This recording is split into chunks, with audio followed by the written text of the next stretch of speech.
Hello, good morning. Yes, finally ഇതാ നമ്മുടെ Sunday is here. മറ്റു ദിവസങ്ങളൊക്കെ അലാറം അടിച്ചെഴുന്നേൽക്കുന്ന ഞാൻ ഇന്നിതാ ഒരു പ്രഷറും ഇല്ലാതെ വളരെ കൂളായിട്ട് എണീറ്റ് വരികയാണ് കേട്ടോ. എണീറ്റൊന്ന് ഫ്രഷ് ആയിട്ട് തൊട്ടടുത്തുള്ള നമ്മുടെ കടയിലൊന്ന് പോയിട്ട് വരികയാണ്. സൺഡേ എന്ന് പറഞ്ഞാൽ മെയിൻ പരിപാടി റിലാക്സേഷൻ ആണെങ്കിലും എനിക്ക് കുറച്ച് ബിസി ഡേ ആണ് കേട്ടോ. സോ പാലും മുട്ടയും സക്സസ്ഫുള്ളി ഹോം ഗ്രൗണ്ടിൽ എത്തിച്ചിട്ടുണ്ട്. ഇനിയിപ്പോൾ ഒരു കടുപ്പത്തിലൊരു ചായയും പിന്നെ സൺഡേ സ്പെഷ്യൽ ബ്രേക്ക്ഫാസ്റ്റും അടിച്ച് ഇന്നത്തെ ഡേ കളറാക്കണം. So welcome back to my vlog. ഒരു വശത്ത് നമ്മുടെ ചായ നന്നായിട്ട് തിളച്ച് വന്നുകൊണ്ടിരിക്കുന്നുണ്ട്. അപ്പോൾ ചായ റെഡി ആകുമ്പോഴേക്കും പത്തിരിക്കുള്ള വെള്ളം കൂടെ വെച്ച് കൊടുത്തിട്ടുണ്ട്. ഇന്ന് സൺഡേ സ്പെഷ്യലായിട്ട് മോർണിംഗ് ബ്രേക്ക്ഫാസ്റ്റിന് പത്തിരിയാണ് ഉണ്ടാക്കുന്നത്. അപ്പോൾ വെള്ളത്തിലേക്ക് ആവശ്യത്തിനുള്ള ഉപ്പും കൂടെ ഞാൻ ചേർത്ത് കൊടുത്തിട്ടുണ്ട്. ഇന്ന് ഞാനിവിടെ എടുത്തിട്ടുള്ളത് നാഗ എന്ന ബ്രാൻഡിൻ്റെ ഒരരിപ്പടിയാണ് കേട്ടോ എടുത്തിട്ടുള്ളത്. അത് തിളച്ച് വന്ന വെള്ളത്തിലേക്ക് ചേർത്ത് കൊടുക്കുന്നുണ്ട്. ചേർത്ത് ഉടനെ തന്നെ ഞാൻ ഇളക്കി കൊടുക്കാറില്ല. കുറച്ച് നേരം അതിനെ ഒരു സെക്കൻഡെങ്കിലും തിളയ്ക്കാൻ വിട്ട ശേഷം പിന്നെ ഇതുപോലെ ഒന്ന് നന്നായിട്ട് മിക്സ് ചെയ്തെടുക്കുക. മാവ് നന്നായിട്ട് ഇതുപോലെ കൈവിടാതെ ഇളക്കി കൊടുക്കണം. ഇല്ലെങ്കിൽ ചെറിയ ചെറിയ തരികളായിട്ട് കട്ട പിടിക്കാൻ ചാൻസസ് ഉണ്ട്. അപ്പോൾ കൈവിടാതെ ഇതുപോലെ ഒന്ന് ഇളക്കി കൊടുക്കുക. ഇതിലേക്ക് ഉപയോഗിച്ച വെള്ളത്തിൻ്റെ അളവ് പറയുകയാണെങ്കിൽ ഒരു പാത്രം അരിപ്പൊടിക്ക് അതേ പാത്രത്തിന് 2 പാത്രം വെള്ളമാണ് ഞാൻ ചേർക്കാറുള്ളത്. അങ്ങനെ ചേർത്താൽ എനിക്ക് എപ്പോഴും കറക്റ്റായിട്ട് വരാറുണ്ട്. ഇനി അതൊന്ന് മൂടി വെച്ച് ഫ്ലെയിം നന്നായിട്ട് കുറച്ച് കൊടുക്കുക. അങ്ങനെ ഒരു 2 മിനിറ്റെങ്കിലും അടുപ്പത്ത് തന്നെ അതിരിക്കട്ടെ. അപ്പോഴേക്കും നമ്മുടെ ചായ ഇവിടെ റെഡി ആയിട്ടുണ്ട്. അപ്പോൾ അതൊക്കെ ഗ്ലാസ്സിലേക്ക് ഒഴിച്ചു കൊടുക്കുകയാണ്. മക്കളൊക്കെ നല്ല ഉറക്കത്തിലാണ്. അവരെ വിളിച്ചുണർത്തണം, മദ്രസയിലേക്ക് പോകണം. മദ്രസ ഇവിടെ 8 മണിക്കാണ് ഞായറാഴ്ച ദിവസങ്ങളിൽ സ്റ്റാർട്ടാകുന്നത്. ഇതിൻ്റെ ഇടയിൽ കൂടെ തന്നെ ഒന്നും കൂടി ഞാനതൊന്ന് ഇളക്കി കൊടുത്ത് ഫ്ലെയിം ഓഫാക്കിയിട്ട് അടച്ച് വെക്കുന്നുണ്ട് കേട്ടോ.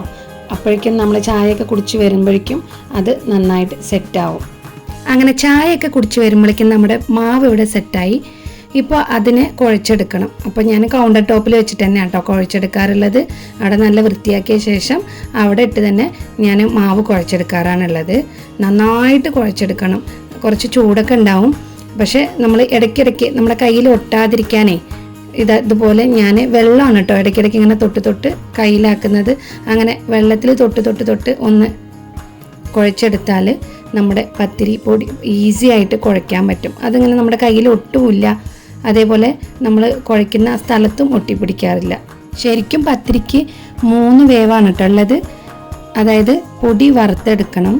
അതിൻ്റെ ശേഷമാണ് നമ്മൾ ഈ പൊടിനെ വാട്ടിയെടുക്കുന്നത്. വെള്ളത്തിലിട്ട് പൊടിനെ വേവിച്ചെടുക്കുന്നുണ്ടല്ലോ, അത് 2ാമത്തെ വേവ്. പിന്നെ ഇങ്ങനെ നല്ല മയത്തിൽ അതിനെ കുഴച്ചെടുത്ത് അതിന് ശേഷം നമ്മൾ ചുട്ടെടുക്കുമ്പോൾ അത് 3ാമത്തെ വേവാകും. അങ്ങനെ ശരിക്കും പറഞ്ഞാൽ പത്തിരിക്ക് 3 വേവാണുള്ളത്. നമ്മൾ കുഴച്ച് എത്രത്തോളം മയം വരുത്താൻ കഴിയുമോ അത്രത്തോളം മയം വരുത്തിയെടുക്കണം. എന്നാലേ നമ്മുടെ പത്തിരിയും കുറച്ച് കറക്റ്റായിട്ട് വരുള്ളൂ. അതായത് കുഴച്ച് മാവിനൊരു മയം വന്നിട്ടില്ലെങ്കിൽ നമ്മൾ എത്ര തന്നെ ശ്രമിച്ചാലും ആ പത്തിരി ശരിയായിട്ട് പരത്താനോ ഒന്നിനും കഴിയില്ല. മെയിനായിട്ട് പത്തിരി പൊട്ടിപ്പോവും. നമ്മൾ പരത്തിയെടുക്കുമ്പോൾ അതിൻ്റെ ഓരൊക്കെ നല്ല വിണ്ട് നിൽക്കും, പൊട്ടി വരാറുണ്ട്. അതുപോലെ പരത്താൻ തന്നെ കുറേ സമയം പിടിക്കും, പരത്തിയെടുക്കാൻ കഴിയില്ല. അതൊക്കെ അങ്ങനെയുള്ള പ്രശ്നങ്ങളൊക്കെ വരാറുണ്ട് കേട്ടോ.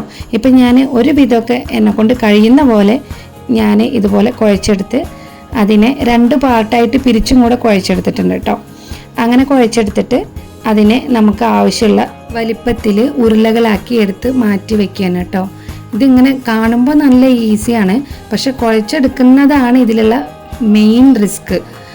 ആ കുഴ നന്നായിട്ട് വന്നെങ്കിൽ പത്തിരി ഈസി ആയിട്ട് എളുപ്പമായിട്ട് ഉണ്ടാക്കാൻ കഴിയും കേട്ടോ.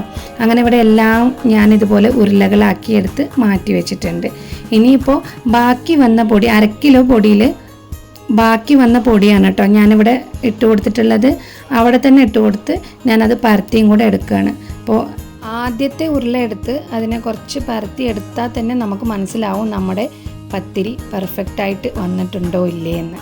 നമ്മൾ കുഴച്ചെടുക്കുമ്പോൾ തന്നെ മനസ്സിലാവും കേട്ടോ. മാവ് എന്തെങ്കിലും കട്ട പിടിച്ചിട്ടുണ്ടെങ്കിൽ അതൊക്കെ മനസ്സിലാക്കാൻ പറ്റും. അപ്പം ഞാനിവിടെ എൻ്റെ ആദ്യത്തെ പത്തിരിയാണ്. അത് നല്ല പരത്തി എടുത്തിട്ടുണ്ട്. കണ്ടില്ലേ, നല്ല രീതിയിൽ തന്നെ വന്നിട്ടുണ്ടായിരുന്നു കേട്ടോ. ഇത്ര തിന്നായിട്ട് വേണം പരത്തിയെടുക്കാൻ, നല്ല കട്ടിക്ക് ഉണ്ടാവാൻ പാടില്ല.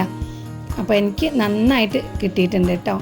അങ്ങനെ ഇനി ബാക്കിയുള്ളതൊക്കെ കൂടി ഇതേപോലെ എളുപ്പത്തിൽ ഓരോന്നോരോന്നായിട്ട് ഞാൻ പരത്തിയെടുക്കുന്നുണ്ട് കേട്ടോ. പത്തിരി എല്ലാവർക്കും നല്ല ഇഷ്ടമാണ് ഇവിടെ കഴിക്കാൻ. പക്ഷെ ആദ്യമൊക്കെ ഞാൻ ഈ പണിക്ക് നിൽക്കില്ലായിരുന്നു. കാരണം മാവിൻ്റെ പ്രശ്നമാണോ അല്ല എൻ്റെ പ്രശ്നമാണോ എന്നറിയില്ല, എനിക്ക് എപ്പോഴും അത് ശരിയാവാറില്ല. ഒരു ഉച്ച വരെ അതുമായിട്ട് മല്ലിക്കട്ടേണ്ടി വരും. പക്ഷേ ഇപ്പോൾ എനിക്ക് കുറച്ച് ഈസിയുള്ള പണിയായിട്ട് മാറിയിട്ടുണ്ട് ഇത്. അങ്ങനെ ഞാൻ എല്ലാം പരത്തിയെടുത്ത ശേഷം അവിടെ കയ്യോടെ തന്നെ ക്ലീൻ ചെയ്തെടുക്കുന്നുണ്ട്, ഇല്ലെങ്കിൽ അതിൻ്റെ പൊടി എല്ലാ ഭാഗത്തേക്കും പരക്കും. ഇനിയിപ്പോൾ നമ്മൾ ചുട്ടെടുക്കുകയാണ്. ഓരോന്നായിട്ട് ചുട്ടെടുക്കാൻ വേണ്ടി ഇട്ട് കൊടുത്തിട്ടുണ്ട്. കൂടെ തന്നെ അതിലേക്കുള്ള മുട്ടക്കറിയാണ് കേട്ടോ. രാവിലെ തന്നെ ഇറച്ചിയും പത്തിരിയാണ് ശരിക്കും പറഞ്ഞാൽ നല്ല കോമ്പിനേഷൻ. രാവിലെ തന്നെ ഇറച്ചി വാങ്ങാൻ പോകാൻ കഴിഞ്ഞിട്ടുണ്ടായിരുന്നില്ല. അപ്പോൾ അതുകൊണ്ട് ഞാൻ ശരി അതിലേക്ക് മുട്ടക്കറി ആക്കാമെന്ന് കരുതിയിട്ട് അതിനുള്ളതാണ് അപ്പുറത്തെ അടുപ്പിൽ റെഡി ചെയ്തുകൊണ്ടിരിക്കുന്നത് കേട്ടോ. അപ്പോൾ രണ്ടും കൂടെ ഒരുമിച്ച് ആയും കിട്ടും, നമ്മുടെ പണികളും വേഗം തീർക്കാനും പറ്റും. ഒരു വശം നന്നായിട്ട് ചൂടായ ശേഷം ഒന്ന് മറിച്ചിട്ട് കൊടുത്താൽ, അങ്ങോട്ടും ഇങ്ങോട്ടും ഒന്ന് മറിച്ചിട്ട് കൊടുത്താൽ മതി കേട്ടോ. നമ്മുടെ പത്തിരി പെർഫെക്റ്റായിട്ട് പൊള്ളി വരും. കണ്ടില്ലേ, ഇവിടെ എനിക്കങ്ങനെ കിട്ടിയിട്ടുണ്ട്. പത്തിരി ഓരോന്നായിട്ട് ചുട്ടെടുക്കുന്നതിൻ്റെ കൂടെ തന്നെ നമ്മുടെ മുട്ടക്കറിയും കൂടെ ഇവിടെ റെഡി ആയിട്ടുണ്ടായിരുന്നു കേട്ടോ. അപ്പോഴേക്കും സമയം ഒരു 10 മണിയോടടുത്തായി. അപ്പം ഞാൻ വേഗം കുട്ടികൾക്ക് കഴിക്കാനായിട്ട് കൊടുത്തു. ഇനിയിപ്പോൾ മലയാളം ക്ലാസ്സിന് പോകണം. ഞാനാണ് മലയാളം ക്ലാസ് എടുക്കുന്നത്. അപ്പോൾ വേഗം ഞാൻ റെഡിയായിട്ട് മലയാളം ക്ലാസ്സിനാണ് കേട്ടോ ഇപ്പോൾ ഈ പോകുന്നത്. കുട്ടികൾ കഴിച്ചിട്ട് അവരും കൂടെ അവിടേക്ക് വരും. അടുത്തായതുകൊണ്ട് വേഗം കഴിച്ചിട്ട് വരാനും പറഞ്ഞിട്ട് ഞാൻ അവിടേക്ക് പോവുകയാണ് കേട്ടോ മലയാളം ക്ലാസ് എടുക്കാൻ. ക്ലാസ് കഴിഞ്ഞ് നേരെ വീട്ടിലെത്തിയിട്ട് അവിടെ നിന്ന് കടയിലേക്ക് വന്നിട്ടുണ്ട്. കുറച്ച് സാധനങ്ങൾ വാങ്ങാനായിട്ട് വന്നതാണ്. ഇന്ന് കുഴിമന്തി ഉണ്ടാക്കുക എന്നുള്ളൊരു പ്ലാനിങ്ങിലാണ് കേട്ടോ ഞാൻ വീട്ടിൽ നിന്ന് ഇറങ്ങിയത്. പക്ഷേ ഇവിടെ കടയിൽ വന്നപ്പോൾ അതിനുള്ള സാധനങ്ങളൊന്നും കിട്ടാത്ത കാരണം നമ്മളത് ബിരിയാണിയിലേക്ക് മാറിയിട്ടുണ്ട്. അപ്പോൾ അതിനുള്ള സാധനങ്ങളൊക്കെ വാങ്ങിയിട്ട് തിരിച്ച് വീട്ടിലെത്തിയപ്പോൾ ഇവിടെ ഇവർ നല്ല കളി ആരംഭിച്ചിട്ടുണ്ട് കേട്ടോ. നല്ല കളിയിലായിരുന്നു മക്കൾ. അങ്ങനെ നമ്മുടെ ബിരിയാണിക്ക് വേണ്ട സാധനങ്ങളൊക്കെ ഇവിടെ അരിഞ്ഞ് റെഡിയാക്കി എടുത്ത് വെച്ചിട്ടുണ്ട്. അപ്പോൾ ഓടിപ്പോയില്ലേ അവൻ. മറ്റ് രണ്ടാളും കളിക്കുകയാണെങ്കിൽ ബാക്കിയുള്ള എല്ലാവരും കളിക്കുകയാണെങ്കിലും അവൻ എൻ്റെ ഒപ്പം തന്നെ ഉണ്ടാവും കേട്ടോ. അവനക്ക് ഈ കുക്കിങ്ങിലൊക്കെ ഭയങ്കര ഇൻട്രസ്റ്റാണ്. അപ്പം ഞാൻ പറഞ്ഞു, നീ ഇന്ന് പോയി കളിക്ക്, എന്തായാലും അവരുള്ളപ്പോഴല്ലേ കളിക്കാൻ പറ്റുള്ളൂ. അപ്പോൾ നീ ഇന്ന് പോയി കളിക്കുന്നു പറഞ്ഞ് ഞാൻ അവനെ വിട്ടാക്കിയിട്ടുണ്ട്. അവനവിടെ കളിക്കട്ടെ. അവനെ പറഞ്ഞയച്ച ശേഷം ഞാനിവിടെ നമ്മുടെ ബിരിയാണിക്കുള്ള പണികളൊക്കെ സ്റ്റാർട്ടാക്കിയിട്ടുണ്ട്. ഇത് ഞാൻ ഹാളിൽ വെച്ചിട്ടാണ് കേട്ടോ ഈ ബിരിയാണി ചെയ്യുന്നത്. നമ്മുടെ അടുക്കളയിൽ അത്ര വലിയ സ്പേസ് ഇല്ലാത്തതുകൊണ്ട് ഞാനിത് ഇവിടെ ഹാളിൽ വെച്ചിട്ടാണ് ചെയ്യുന്നത്. ബിരിയാണി ഉണ്ടാക്കുന്നത് മുഴുവനായിട്ടും ഞാൻ വീഡിയോ എടുത്തിട്ടുണ്ട്, പക്ഷെ അത് ഇതിൽ ഇൻക്ലൂഡ് ആക്കിയിട്ടില്ല. അപ്പോൾ അതിൻ്റെ ഒരു വീഡിയോ ഞാൻ ചെയ്യാം കേട്ടോ. അങ്ങനെ നമ്മൾ ബിരിയാണിയൊക്കെ കഴിച്ച് നന്നായിട്ടൊന്ന് ഉറങ്ങി, കാരണം നല്ല മഴയായിരുന്നു അന്ന്. ഉറക്കമൊക്കെ കഴിഞ്ഞ് ഞങ്ങൾ എണീറ്റ് ഞങ്ങളുടെ ചായ കുടിക്കാൻ കേട്ടോ. ബിസ്ക്കറ്റും പഴമൊക്കെ ആയിരുന്നു ചായക്ക്. അപ്പോൾ ഇന്നത്തെ നമ്മുടെ വീഡിയോ ഇവിടെ അവസാനിക്കുകയാണ്. നിങ്ങൾക്ക് നമ്മുടെ ഈ ചെറിയ വീഡിയോ ഇഷ്ടപ്പെട്ടിട്ടുണ്ടെങ്കിൽ ലൈക്ക് ചെയ്യാനും ഷെയർ ചെയ്യാനും സബ്സ്ക്രൈബ് ചെയ്യാനും മറക്കരുത്. മറ്റൊരു വീഡിയോ ആയി വീണ്ടും കാണാം.